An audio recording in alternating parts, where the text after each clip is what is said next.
A paz do Senhor. Vamos ao nosso momento com Deus. Enquanto Jesus caminhava, viu um homem cego de nascença e os seus discípulos lhe perguntaram: Mestre, quem pecou para que esse homem nascesse cego? Ele ou os pais dele?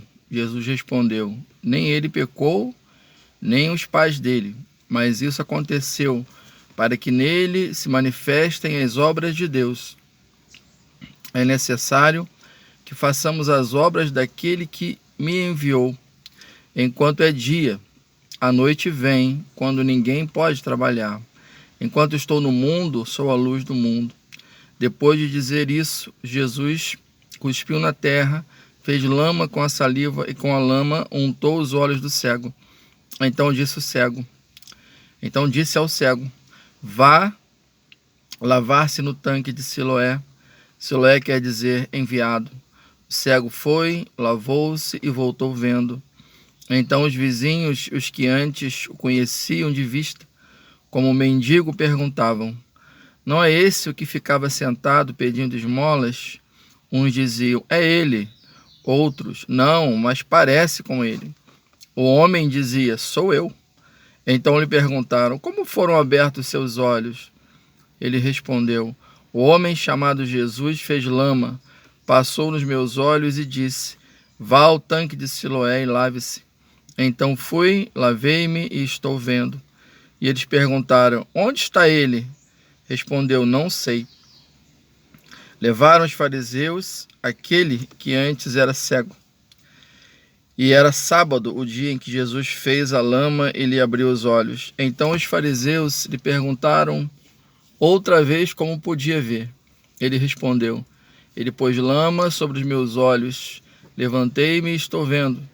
Por isso, alguns dos fariseus diziam: Esse homem não é de Deus porque não guarda o sábado. Mas outros diziam: Como pode um homem pecador fazer sinais como esses? E houve divisão entre eles.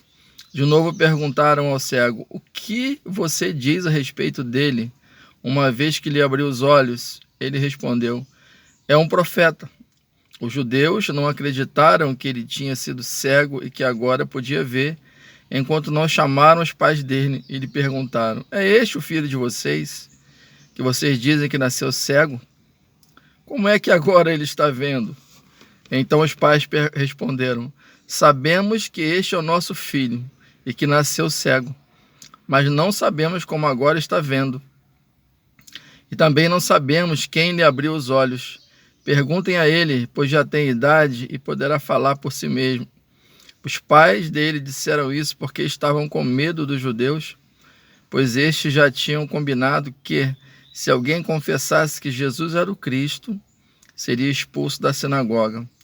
Foi por isso que os pais dele disseram: Ele já tem idade e poderá falar por si mesmo. Então chamaram pela segunda vez o homem que tinha sido cego e lhe disseram: Diga a verdade diante de Deus. Nós sabemos que esse homem é pecador. Ele respondeu: Se é pecador, eu não sei. Uma coisa eu sei: eu era cego e agora vejo. Perguntaram outra vez: O que ele fez a você?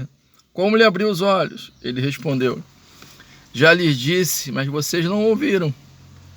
Por que querem ouvir outra vez? Por acaso vocês também querem se tornar discípulos dele? Então o insultaram e lhe disseram: Discípulo dele é você. Nós somos discípulos de Moisés. Sabemos que Deus falou a Moisés, mas esse nem sabemos de onde é. O homem respondeu: É estranho que vocês não saibam de onde ele é, mas ele me abriu os olhos.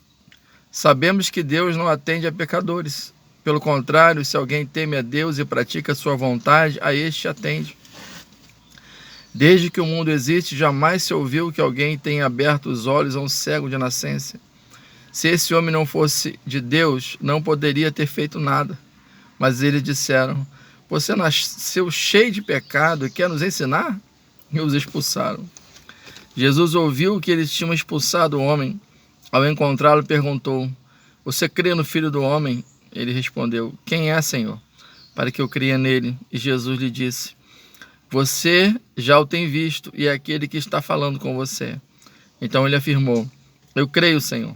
e o adorou.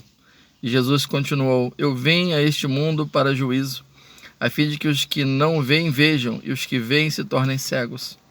Alguns dos fariseus que estavam perto dele perguntaram-lhe: Por acaso também nós somos cegos? Jesus respondeu: Se vocês fossem cegos, não teriam pecado algum. Mas porque agora dizem, nós vemos, o pecado de vocês permanece. João, capítulo 9. Que Deus abençoe a sua vida grandemente.